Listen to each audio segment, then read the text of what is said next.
Hello, good morning, नमस्कार, सुप्रभात सभी को। मैं आप सभी का हरेंद्र जी एस अड्डा पर स्वागत करता हूं।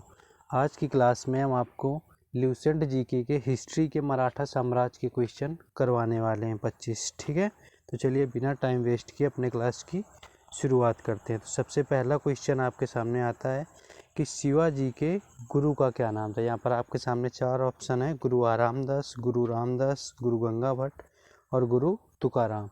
तो यहाँ पर जो करेक्ट आंसर है आपको ऑप्शन बी यानी गुरु रामदास शिवाजी के गुरु थे। ठीक है, तो चलिए आगे बढ़ते हैं आपके नेक्स्ट क्वेश्चन की तरफ। नेक्स्ट क्वेश्चन आपका आता है कि पुरंदर की संधि कब हुई थी। यहाँ पर अगर पुरंदर की संधि की बात करें तो ये राजा जय सिंह और शिवाजी के बीच में हुई थी। काफ़ी मोस्ट फेवरेट क्वेश्चन है मराठा साम्राज्य का। तो इसका जो करेक्ट आंसर आपका होने वाला है वो 1665 यानी 1665 में राजा जय सिंह और शिवाजी महाराज के बीच में पुरंदर की संधि हुई थी। चलिए आगे बढ़ते हैं नेक्स्ट क्वेश्चन की तरफ।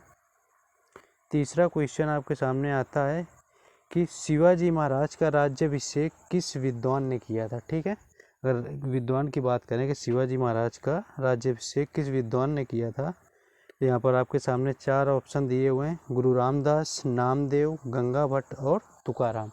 यहाँ पर रामदास तो गुरु जी के जो शिवाजी के गुरु थे उनका ही नाम था। तो यहाँ पर जो आपका करेक्ट आंसर है ऑप्शन सी यानी गुरु जो गंगा भट्ट थे उन्होंने शिवाजी का राज्याभिषेक करवाया था। तो ये आपको याद रखना, गंगा भट्ट ने शिवाजी का राज्याभिषेक करवाया था। ठीक है, चलिए आगे बढ़ते हैं। नेक्स्ट क्वेश्चन आपके सामने आता है कि शिवाजी के घुड़सवार सैनिकों को क्या कहा जाता था। शिवाजी के अलग अलग सैनिक होते थे, कुछ स्थायी घुड़सवार होते थे, कुछ अस्थायी घुड़सवार होते थे और कुछ पैदल सैनिक भी होते थे और उनको अलग अलग नाम दिए गए थे। तो यहाँ पर अगर हम शिवाजी के घुड़सवारों की बात करें कि घुड़सवार सैनिकों को क्या कहा जाता था, तो उन्हें पागा सेना कहा जाता था। तो ये आपको याद रखना है, जो घुड़सवार थे उन्हें पागा सेना कहा जाता था। और सिलेदार की बात करें तो ये अस्थायी घुड़सवार होते थे, ये नहीं कि ये हमेशा घुड़सवारी ही करें। और जो ये पागा सेना होते थे ये नियमित घुड़सवार थे शिवाजी महाराज के, और सिलेदार आपके अस्थायी घुड़सवार थे। पैदल सेना ही थी। ठीक है, चलिए आगे बढ़ते हैं नेक्स्ट क्वेश्चन की तरफ। नेक्स्ट क्वेश्चन की बात करें, यहाँ पर मृत्यु से रिलेटेड है कि शिवाजी की मृत्यु कब हुई थी। ठीक है, शिवाजी की अगर मृत्यु की बात करें तो यहाँ पर आप ऑप्शन आपको बताया दें 1674 यानी 1674, 1666, 1680 एंड 1681। तो यहाँ पर जो करेक्ट आपका आंसर है ऑप्शन सी 1680 यानी 1680 में शिवाजी की मृत्यु हुई थी। ठीक है, तो ये आपको याद रखना है। चलिए आगे बढ़ते हैं। ये क्वेश्चन आपके सामने एक आता है कि मराठों को किसी क्षेत्र में आक्रमण न करने के लिए कौन सा कर दिया जाता था। ये आपके सामने क्वेश्चन बनता है। इसको हम आसान भाषा में समझा देते हैं आपको। जैसे कोई साम्राज्य अगर उसके अंदर ये डर होता था कि हमारे ऊपर मराठा आक्रमण ना कर दें, मराठाओं का आक्रमण ना हो जाए हमारे साम्राज्य के ऊपर, तो वो उससे बचने के लिए मराठाओं को एक कर दिया करते थे। तो उस कर को क्या कहा जाता था। यहाँ पर आपके सामने ऑप्शन दिए हुए हैं कि उस कर को क्या कहते हैं। चौथ दिया है, सरदेश मुखी दिया है, एकता प्रथा दिया है और जप्ती दिया हुआ है। ठीक है, तो जो मुगल मराठाओं से बचने के लिए जो दूसरे साम्राज्य के राजा थे उन्हें जो कर दिया करते थे उसको चौथ कहा जाता था। तो ये आपको याद रखना है, उस कर को चौथ कहा जाता है। सरदेश मुखी की बात करें तो ये भूमि पर लगाया जाने वाला कर था। इसके बारे में डिस्कस कर देंगे हम। ठीक है, आगे चलिए। यहाँ पर नेक्स्ट क्वेश्चन आपका आता है कि संभाजी महाराज के उत्तराधिकारी कौन। मैंने संभाजी महाराज की अगर हम बात करें तो ये शिवाजी के पुत्र थे। ठीक है, और इनके बाद उत्तराधिकारी यानी मराठा साम्राज्य का कौन सा शासक हो। तो संभाजी महाराज के जो उत्तराधिकारी थे वो छत्रपति राजा राम बने, जो कि इनके बड़े पुत्र से साहू जी महाराज के बड़े भाई थे छत्रपति राजा राम, जो कि संभाजी के उत्तराधिकारी बने यानी शिवाजी के पौत्र थे। ठीक है, चलिए आगे बढ़ते हैं। अब यहाँ पर बात आपके सामने करते हैं कि सालाबाई की संधि कब हुई थी। ये काफ़ी इंपॉर्टेंट क्वेश्चन बनेगा मराठा साम्राज्य का कि सालाबाई की संधि क्यों हुई थी। क्योंकि जो प्रथम आंग्ल मराठा युद्ध होता है अंग्रेजों से, तो जब वो समाप्त होता है तो वो इसी संधि के तहत समाप्त किया गया था। यानी प्रथम आंग्ल मराठा युद्ध समाप्त करने के लिए सालाबाई की संधि हुई थी। तो ठीक है, तो ये आपको याद रखना। तो इसका करेक्ट आंसर आपका 1782 यानी 1782 में सालाबाई की संधि होती है, जो कि प्रथम आंग्ल मराठा युद्ध को खत्म करने के लिए हुई थी। ठीक है, चलिए नेक्स्ट क्वेश्चन आपके सामने आता है कि बाजीराव प्रथम दिल्ली पर आक्रमण करने के समय कौन सा मुगल शासक था। यानी जब बाजीराव प्रथम ने दिल्ली पर आक्रमण किया था तो उस समय कौन सा मुगल शासक गद्दी पर बैठा हुआ था, यानी किस मुगल शासन का शासनकाल था मुगल शासक का। जिस समय बाजीराव प्रथम की बात करें तो जिनके ऊपर मूवी बनाई गई बाजीराव मस्तानी, तो वहाँ पर हम बात करेंगे तो यहाँ का ऑप्शन डी आपका सही हो जाएगा, यानी मोहम्मद शाह, जिसको मोहम्मद शाह रंगीला के नाम पर जानते हैं, अंतिम जो मयूर सिंहासन पर बैठने वाला मुगल शासक था। तो उस समय मोहम्मद शाह वहाँ का दिल्ली का शासक था जब बाजीराव प्रथम ने दिल्ली पर आक्रमण किया था। तो ये आपको याद रखना है, ये मोहम्मद शाह दिल्ली छोड़कर भी भाग गया था। ठीक है, चलिए नेक्स्ट क्वेश्चन आपके आता है, अगर आपने पढ़ा हो कि नाना साहब के नाम से किस मराठा शासक को जाना जाता था, यानी किस मराठा शासक का उपनाम नाना साहब था। तो इसकी अगर हम बात करें तो जो बाजीराव प्रथम जिन्होंने अभी लास्ट क्वेश्चन जिनके बारे में डिस्कस किया कि दिल्ली पर आक्रमण किया था, तो उनके पुत्र हुए आपके, जिनको हम बालाजी बाजीराव के नाम से जानते हैं, तो वही उन्हीं को नाना साहब के नाम से जाना जाता था। तो ये आपको याद रखना है कि बालाजी बाजीराव थे जो कि बाजीराव प्रथम के पुत्र थे, उन्हें नाना साहब के नाम से जाना जाता था। ठीक है, चलिए आगे बढ़ते हैं, नेक्स्ट क्वेश्चन की तरफ करते हैं।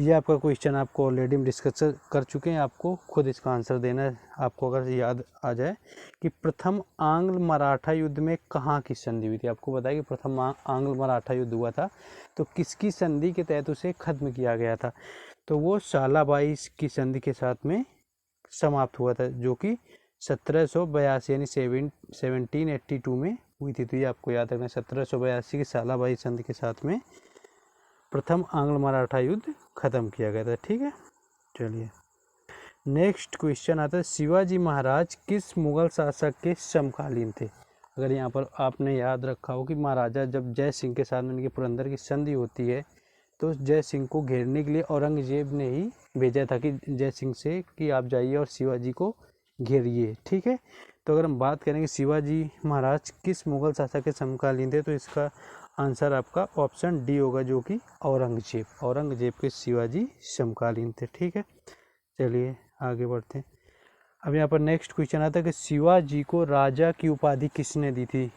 ठीक है, ये आदिल शाह जो कि बीजापुर के नवाब थे, गुरु रामदास जो कि शिवाजी के गुरु थे। तो इसके जो करेक्ट आंसर की बात करें तो वो आपका ऑप्शन सी होगा, यानी औरंगजेब ने ही शिवाजी को राजा की उपाधि दी थी। ठीक है, चलिए नेक्स्ट क्वेश्चन की तरफ अपने चलते हैं।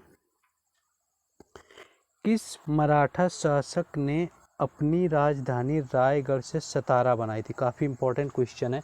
जो आपके मराठा शासक की पहली राजधानी थी वो रायगढ़ थी, जो दूसरी बनाई गई वो सतारा थी।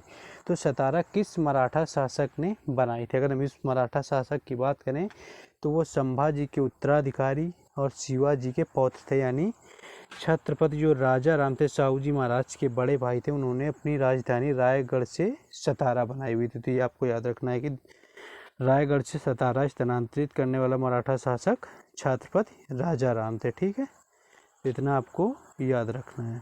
चलिए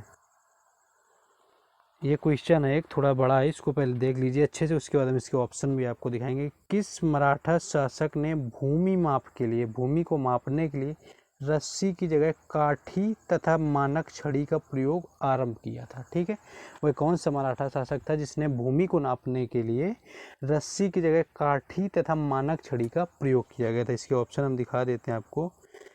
पहला ऑप्शन है आपके सामने साहूजी महाराज, दूसरा बाजीराव द्वितीय, तीसरा शिवाजी महाराज और चौथा बालाजी विश्वनाथ। इसकी अगर हम बात करें तो इसका करेक्ट आंसर आपका ऑप्शन सी है, जो कि शिवाजी महाराज थे। शिवाजी महाराज ने भूमि मापने के लिए रस्सी की जगह काठी और मानक छड़ी का प्रयोग किया था। चलिए आगे बढ़ते हैं।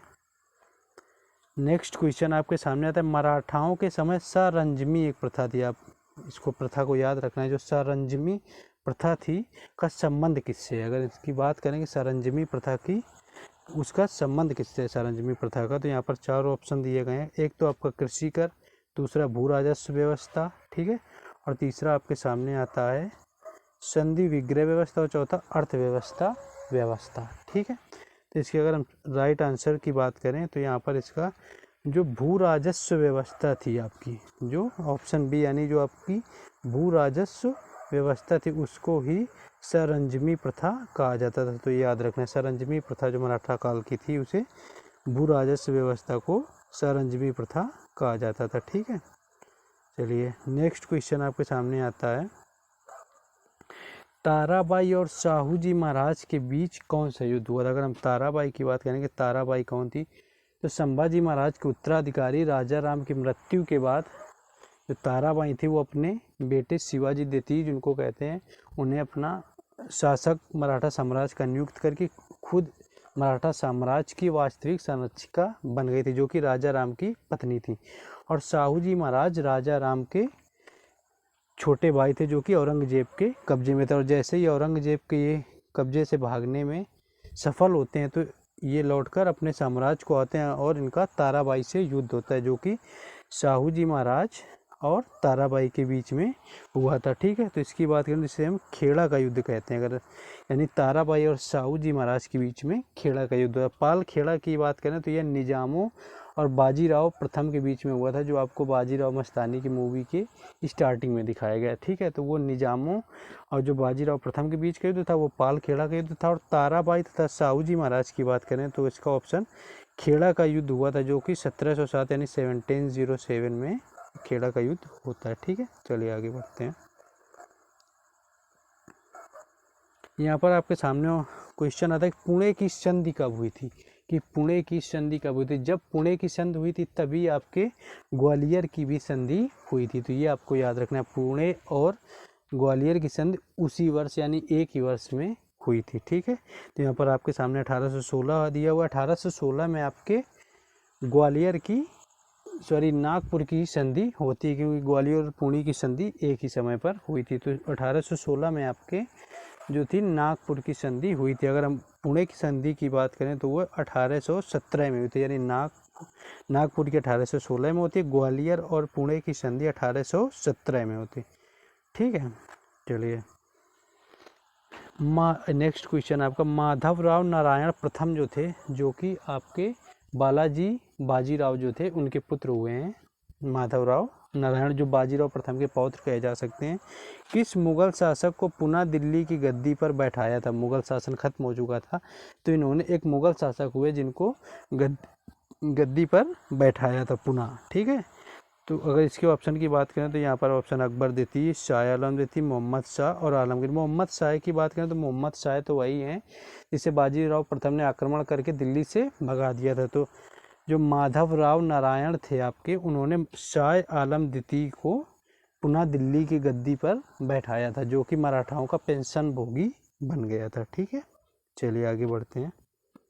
नेक्स्ट क्वेश्चन की बात करें कि सहायक संधि स्वीकार करने वाला प्रथम मराठा शासक कौन था? सहायक संधि अगर इसकी बात करें किस मराठा शासक ने स्वीकार करी थी, तो यहाँ पर आपके सामने आते हैं ऑप्शन पेशवा नारायण राव, माधवराव नारायण प्रथम, ये वही हैं जिन्होंने मुगल शासक को दोबारा दिल्ली की गद्दी पर बैठाया था, शाह आलम द्वितीय को। दूसरा था बाजीराव द्वितीय और दूसरा माधवराव नारायण द्वितीय। इसके अगर ऑप्शन की बात करें तो इसका ऑप्शन बाजीराव द्वितीय जो थे उन्होंने सहायक संधि स्वीकार कर दी, यानी अंग्रेजों की मदद से इन्होंने अपना पद यानी पेशवा का पद प्राप्त किया था, यानी ये अंग्रेजों के ही अधीन थे, ठीक है। तो सहायक संधि स्वीकार करने वाले जो पहले मराठा शासक थे वो बाजीराव द्वितीय थे, ठीक है। तो ये आपको याद रखना है, ठीक है। चलिए आगे बढ़ते हैं। नेक्स्ट क्वेश्चन आपके सामने आता है कि कवि कलश, संस्कृत के काफ़ी बड़े विद्वान थे ये, को किस मराठा शासक ने अपना सलाहकार नियुक्त किया था? कवि कलश की बात करें, संस्कृत के विद्वान थे, तो इनको अपना किसने सलाहकार बनाया था? ऑप्शन साहूजी महाराज, बालाजी विश्वनाथ, संभाजी महाराज, और आपको सामने नेक्स्ट ऑप्शन आता है छत्रपति राजाराम। तो जो संभाजी महाराज थे, जो शिवाजी के पुत्र थे संभाजी महाराज, उन्होंने इन्हें अपना सलाहकार नियुक्त किया था। तो ये आपको याद रखना है कि कवि कलश को अपना सलाहकार नियुक्त करने वाले जो शासक थे मराठा वो संभाजी महाराज थे, ठीक है। चलिए आगे बढ़ते हैं। मराठा साम्राज्य के समय बीजापुर का शासक कौन था? बीजापुर एक साम्राज्य हुआ करता था मराठा काल के समय, तो उस समय बीजापुर का शासक कौन था? आपके सामने ऑप्शन आता है अफजल खान। ये अफजल खान वही है जिसको आदिल शाह ने मारने के लिए शिवाजी को भेजा था। दूसरा आदिल शाह। तीसरा शाइस्ता खान वही है जिसे औरंगजेब ने मारने के लिए भेजा था, ठीक है। और मुकर्रम खान। तो यहाँ पर अगर हम करेक्ट आंसर की बात करें, आपका ऑप्शन बी सही होने वाला, यानी आदिल शाह जो था वो बीजापुर का शासक था, ठीक है। तो आपको याद रखना है आदिलपुर का शासक मराठा साम्राज्य में आदिल शाह था, ठीक है। चलिए आगे बढ़ते हैं। चलिए आपको जो क्वेश्चन बता दिया वही यहाँ पर आ गया है आपके कि औरंगजेब ने शिवाजी को मारने के लिए किसे भेजा था, ठीक है। तो यहाँ पर अगर हम बात करें तो शाइस्ता खान, यानी ऑप्शन सी आपका राइट आंसर होगा। औरंगजेब ने शाइस्ता खान को भेजा था शिवाजी को मारने के लिए, जो कि औरंगजेब का मामा था, ठीक है। तो ये आपको याद रखना है। चलिए आगे बढ़ते हैं कि अंतिम मराठा शासक कौन हुआ। अगर अंतिम मराठा शासक की हम बात करें कि अंतिम मराठा शासक कौन हुआ, तो यहाँ पर बाजीराव प्रथम, बाजीराव द्वितीय, और आपका ऑप्शन आता है माधवराव नारायण प्रथम और माधवराव नारायण द्वितीय। तो अगर हम इसकी बात करें कि कौन मराठा शासक आपका अंतिम शासक हुआ, तो ये बाजीराव प्रथम, जो कि इन्होंने सहायक संधि स्वीकार करी थी और अंग्रेजों के अधीन इन्होंने पद को प्राप्त किया था। तो ये आपके अंतिम मराठा शासक हुआ जिन्हें पेंशन पर जीने के लिए कानपुर के निकट बिठूर में भेज दिया गया, ठीक है। तो यही अंतिम शासक थे जिन्होंने 1857 की क्रांति में भी भाग लिया था, ठीक है। तो इतना आपको याद रखना है। नेक्स्ट क्वेश्चन की तरफ चलते हैं। नेक्स्ट क्वेश्चन आता है कि मराठों की पहली राजधानी कौन थी। अगर हम दूसरी राजधानी की बात करें तो वो सतारा थी, जो कि संभाजी महाराज के पुत्र और शिवाजी महाराज के पौत्र राजा राम ने सतारा बनाई थी दूसरी बार।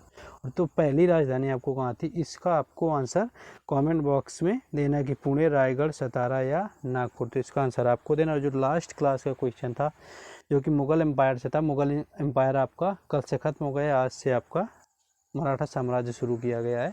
बाकी क्लासेस आप देखनी है तो आप जा भी सकते हैं प्लेलिस्ट में, वहाँ पर आपको सारी क्लासें मिल जाएंगी, ठीक है, हरेंद्र GS अड्डा पर।